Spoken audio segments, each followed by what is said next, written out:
তারা খুশি হবে যে না এই যে বাংলাদেশ আনসেটেল হয়ে গেছে, আমরা যা বলেছিলাম সংবাদ মাধ্যম থেকে আরম্ভ করে হিন্দুদের উপর হবে, আমরা চলে আসছি বাংলাদেশের right, so we were stable government.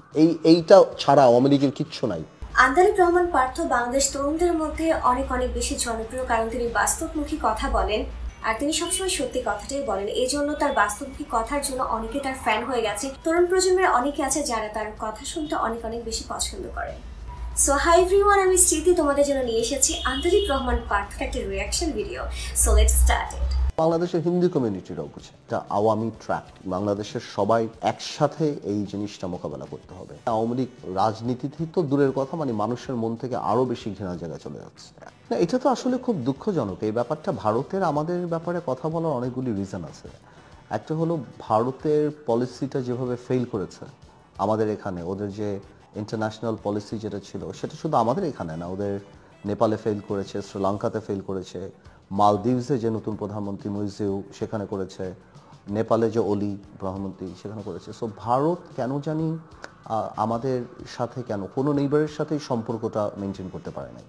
আর আমাদের সাথে ব্যাপারটা ছিল যেটা হলো ভারত পিপল টু পিপল কানেকশনটা করতে পারেনি। গত 3টা টার্ম ভারত আওয়ামী লীগের মতো একটা আনপপুলার স্বৈরাচারী সরকারকে যেভাবে সাপোর্ট করেছে, একদম খোলাখুলিভাবে সাপোর্ট করেছে, তো আস্তে আস্তে বাংলাদেশের মানুষের মন থেকে ভারতের এই ইন্টারফারেন্সটার কারণে মানুষের মন থেকে ভারত উঠে গিয়েছে। এবং এখানে একটা কথা বলতে চাই, তিনি যেটা বলেছেন যে ভারতের প্রতি মানুষের যে একটা আক্ষেপ বা যেটাই হোক না কেন দিন ডে বাই ডে মানুষের মন থেকে উঠে যাচ্ছে, যে কারণেই হোক না কেন, আন্দালিব রহমান পার্থ তিনি যে কথাগুলো এ পর্যন্ত বলেছেন, তিনি প্রত্যেকটা কথার মধ্যে তিনি যে যুক্তিগুলো দেখাচ্ছেন, অনেকেই এটার সাথে একমত হবেন, অনেকেই দ্বিমত পোষণ করবেন, এটাই স্বাভাবিক।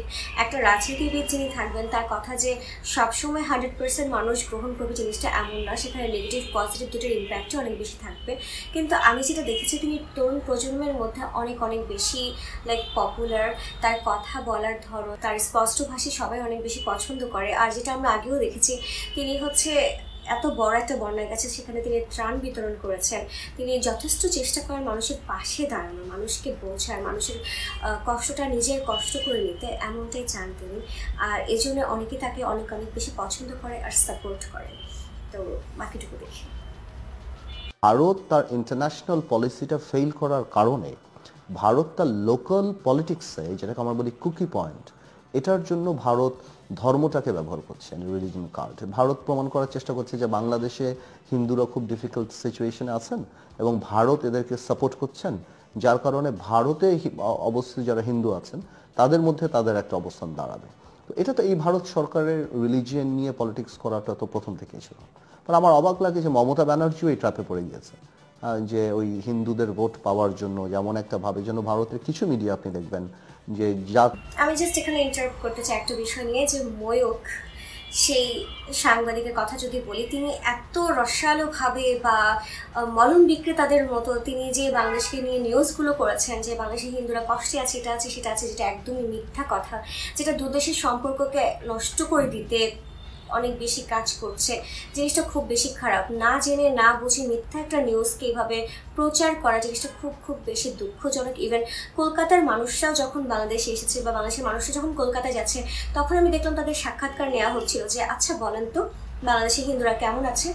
তারা তখন নর্মালি বলেছে যে না, বাংলাদেশের হিন্দুরা সবচেয়ে বেশি ভালো আছে, তারা কোনো কিছু ফেস করছে না, তারা নর্মাল লাইফ লিড করছে।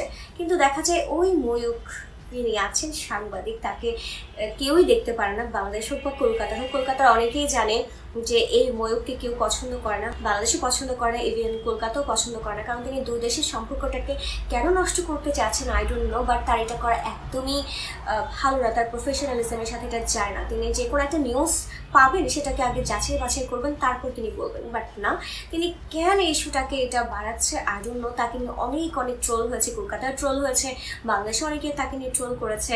তো এগুলো একটা ফালতু জিনিস ছিল, যে তার এটা করাটাই ঠিক হয়নি। আর এইসব সাংবাদিকতা যারা করে না সেটা ঠিক না। এমন একটা ঘটনা ঘটছে যে একটা রায়ট লেগে যাচ্ছে।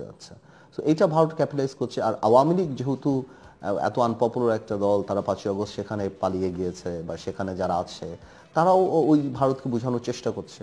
আসলে ভারতের আন্তর্জাতিক পলিটিক্যাল ফেইলিয়ার, ইন্টারন্যাশনাল রিলেশনশিপ, যে ফেইলিয়ারটা আছে ওইটাকে জাস্টিফাই করার জন্যই ভারত এই কাজটা করছে, আর কিছুই না। আর ভারতের উচিত ছিল তাদের যে গুজরাল ডক্ট্রিন ছিল 1990s-এর দিকে, যে নেইবারদের কোনো ব্যাপারে আমরা ইন্টারফেয়ার করব না এবং আমরা তাদেরকে সাহায্য করব যতখানি দরকার, এবং ওই ডক্ট্রিনেই তাদের যদি ফেরত যাওয়া যেত তাহলে আমি মনে করি যে ভারতের জন্য এটা বেটার ছিল। কিন্তু আমরা তো আসলে আমাদের এই দেশে যে কোনো ব্যাপারেই আমরা তো ওই স্বাতন্ত্র্য বা আমাদের জাতীয়তাবাদী যেই আমাদের মনোভাবটা, এইটাকে আমরা প্রচণ্ড রেসপেক্ট করি। At the same time, we respect our neighbors. So I think Bharat, India should realize now that they should have a relationship with the people of the country. যেটা আজকে দেখলাম, গতকালকেও দেখলাম তারেক রহমান সাহেবের ফেসবুকে, যেটা খুব কারেক্টলি সেড যে আপনার যে আমাদের ধৈর্য ধরতে হবে এবং এটা একটা ট্র্যাপ, এটা বুঝতে হবে, এবং বাংলাদেশের সবাই একসাথে এই জিনিসটা মোকাবেলা করতে হবে। এবং যেটা ফলশ্রুতিতে আপনি দেখবেন যে একজন উকিলকে যে মেরে ফেলা হলো, এই আপনার ওই ইসকনের যে যে যে এক্সট্রিমিস্ট গ্রুপ যারা, তারা যে মেরে ফেললো, সত্যি কথা বলতে আমরা কিন্তু খুব ম্যাচিওরড ওয়েতে এটা হ্যান্ডেল করেছি।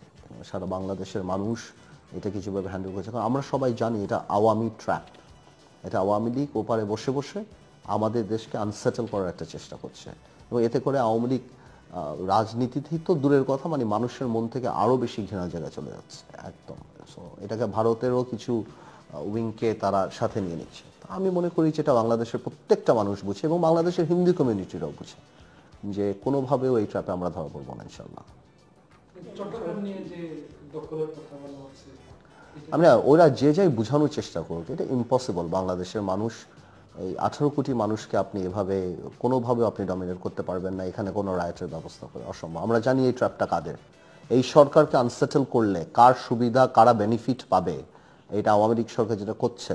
আওয়ামী লীগের রাজনীতিতে ফিরে আসা উচিত, এসব নোংরামি না করে, দেশের বিরুদ্ধে অনেক করেছে, এগুলি না করে আমি মনে করি এখন উচিত বসে রাজনীতিতে যদি আদৌ পারে কোনোভাবে ফেরত আসা। এইসব ষড়যন্ত্র এবারে বসে বসে এই লক্ষ কোটি টাকা চুরির টাকা খরচ করে সবাই আওয়ামী লীগের লোকরা এই দেশে অরাজকতা করার কোনো দরকার।